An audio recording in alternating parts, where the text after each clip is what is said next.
Part 1. Well, we run two business courses here, the BA and the MBA.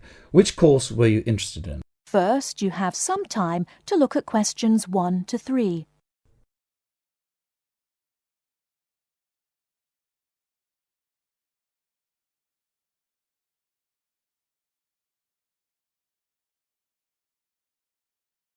Hi. Good morning. Can I help you? Yes, I'd like to enrol in your business course. Well, we run two business courses here, the BA and the MBA.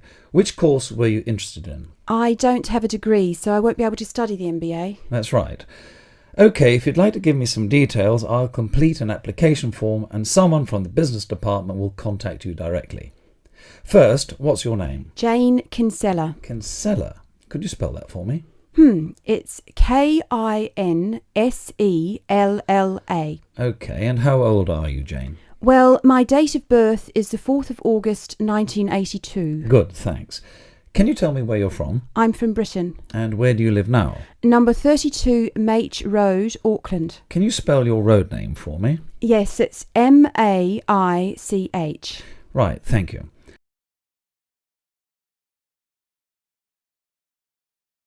Before you hear the rest of the conversation, you have some time to look at questions 4 to 10.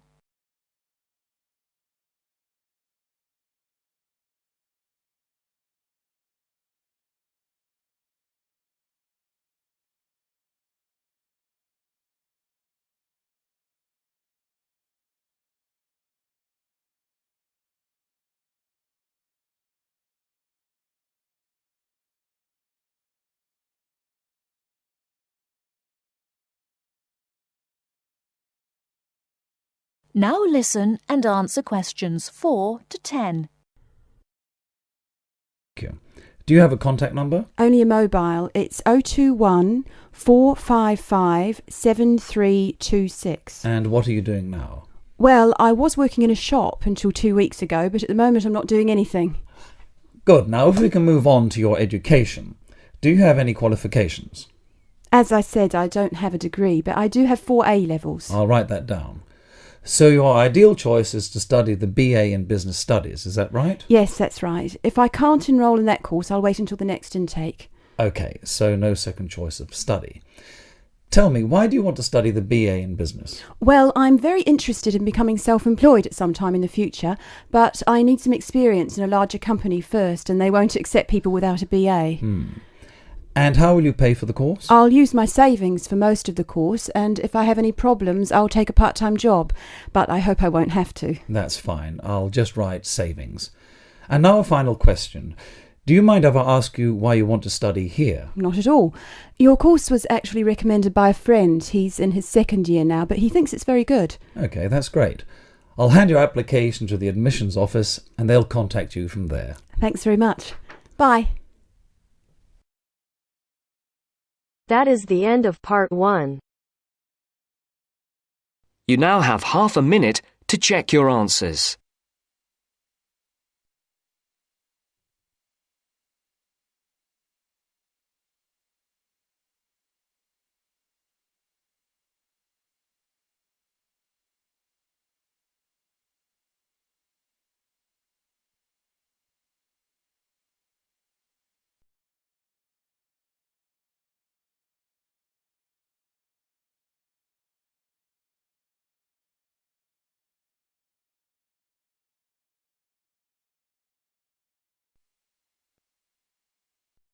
Now turns to Part 2. Part 2.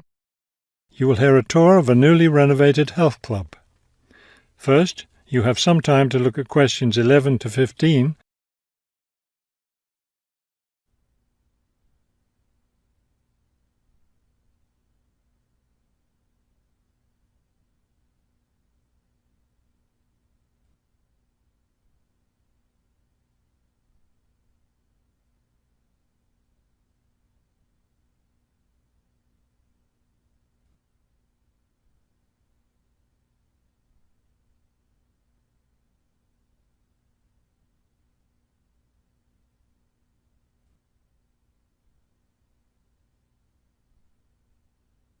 As you listen to the first part of the talk, answer questions 11 to 15.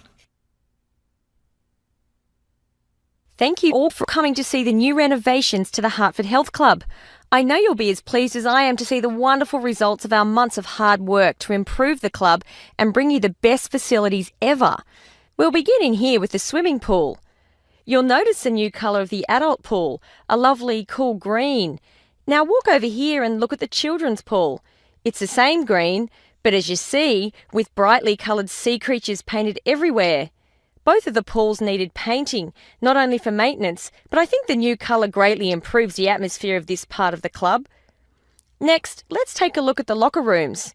Don't worry, there's no one using them just now. Doesn't it feel roomy in here?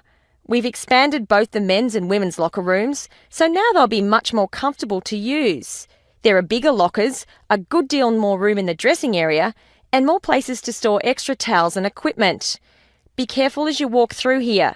The floor's just been polished and may be a bit slippery. Let's go up to the exercise room next. Here, you'll notice a new floor. Walk on it. Doesn't that feel comfortable? It's a special material, softer than the old floor, an ideal surface for jogging and exercising. They had to move all the exercise equipment out while they were working on the floor, but don't worry, it will be brought back in before the end of today. Let's step outside now and look at the tennis courts. We haven't done a great deal here except to the equipment. We replaced all the nets and the ball throwing machine. Otherwise, everything is the same as it was before. Let's walk down this hallway, and here we are at the club store in its new location. We thought here by the entrance was a better place for it than where it used to be by the swimming pool. But it still has all the same items for sale, sports equipment and clothes in the club colours. Before you hear the rest of the talk, you have some time to look at questions 16 to 20.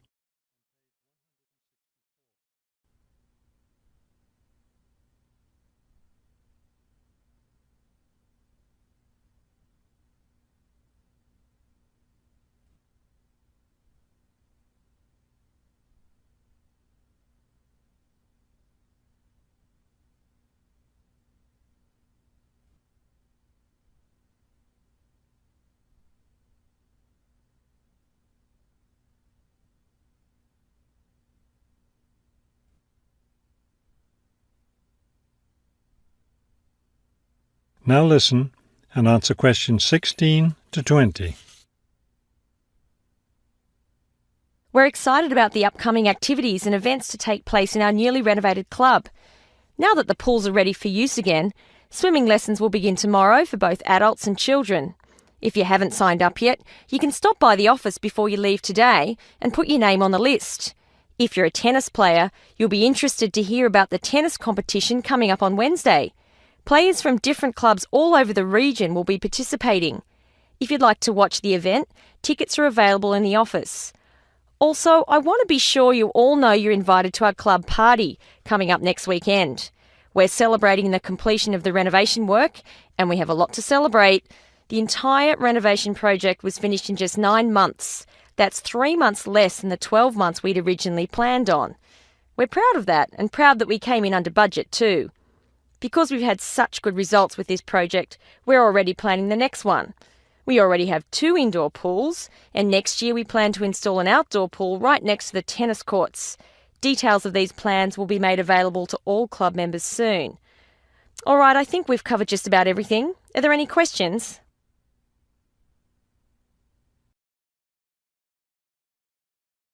That is the end of part 2. You now have half a minute to check your answers.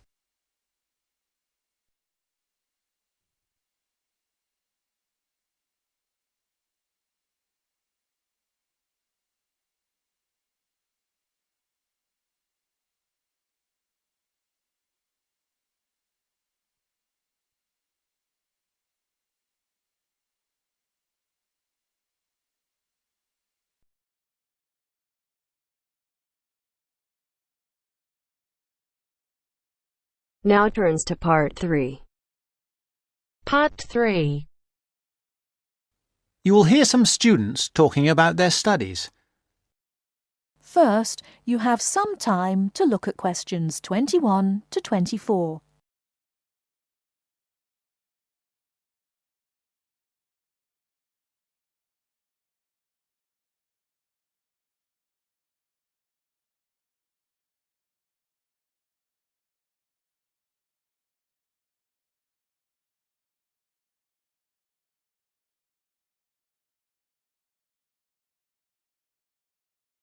Now, listen carefully and answer questions 21 to 24. It was packed. There simply aren't enough seats in Theatre 4. There were people on the stairs, people in the aisles. I don't imagine everybody was able to get in. Was Jack with you? No, of course not. I saw him with a pile of journals in the library as I walked past. You haven't seen him because you've been in here in the kitchen drinking coffee all morning, whereas he has been studying hard. Not me. I've been in my bedroom reading for my assignment on education in the classical world. Very interesting. It was easier than I expected. I should have been at the gym training for my next race, but that'll have to wait. And did you find your first lecture interesting? Absolutely fascinating. We talked about this experiment. If you show a child a litre of water in a bucket and show him a litre of water in a tall container, he always thinks that the higher, taller but narrower container has more water in it. Hold on, what do you show him? Right. You show him two things. A bucket with a litre of water in it, and also a tall glass vase-like thing or any tall container. This also has a litre of water in it. Now, he will say that the tall thing has more in it than the short fat thing, that is, the bucket. And all children will say this, that is, up to about 5 years of age. You can then actually pour a litre of water from the bucket into the taller, narrower container, and the child will still say that the tall container contains more water, even though he's just seen the water come out of the bucket. And what's the point of that? Is it about measurement? No, it showed how children are quite unable to think logically. It's connected with my assignment. It's about cognitive development of young children over time. That's to say, it's about how they think. But didn't you do that assignment last year? No, I didn't. You see, I missed out on the first year when I changed subject.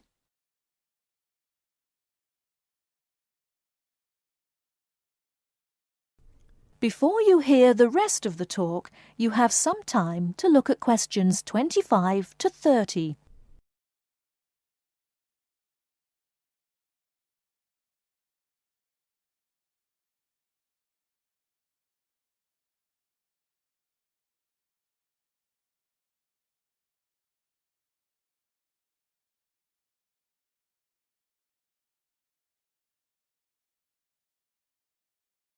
Now listen and answer questions 25 to 30.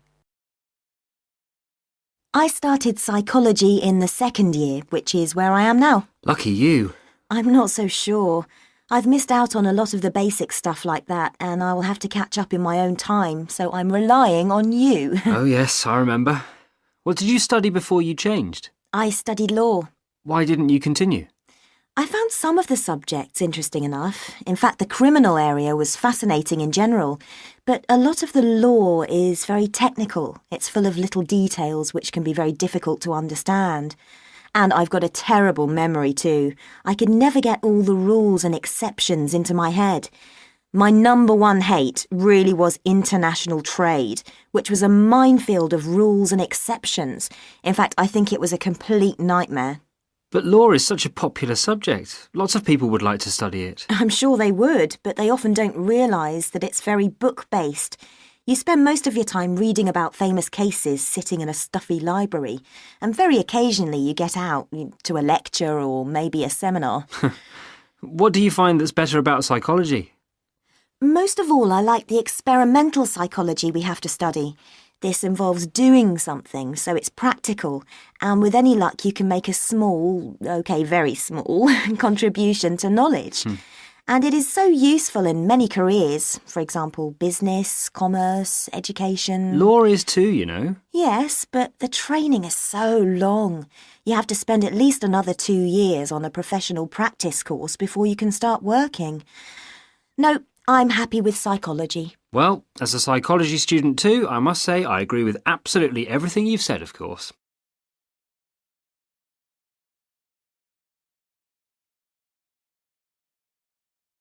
That is the end of part 3.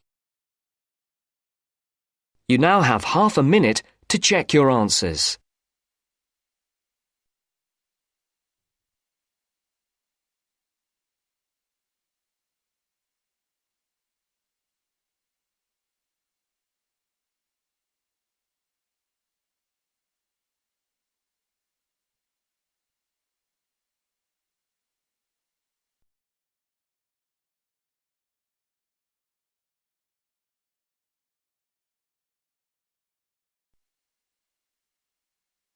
Now turns to Part 4.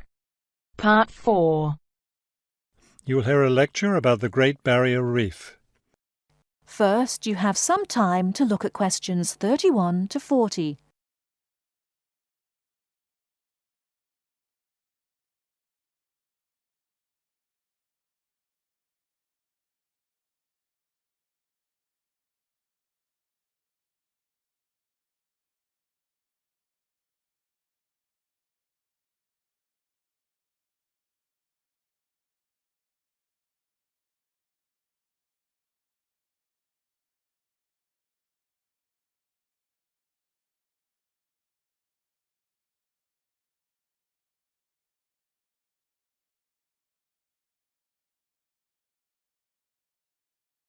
Now listen carefully and answer questions 31 to 40.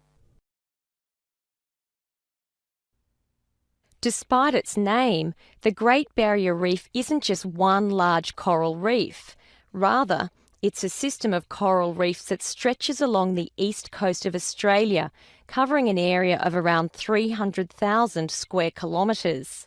The Great Barrier Reef is composed of approximately 3,000 individual reefs, which range in size from 1 hectare to more than 10,000 hectares each. In addition, around 600 islands are scattered throughout the area, particularly at the northern and southern ends. The reefs themselves are composed of over 400 different kinds of coral, the largest variety of corals found anywhere in the world. Thousands of species of sea animals live in and around the reefs. Altogether, approximately 1,500 species of fish inhabit the reef area, including a number of different kinds of sharks. One of the more interesting mollusks to be found in the reefs is the giant clam. This huge shellfish can live for more than 100 years and can weigh as much as 200 kilos.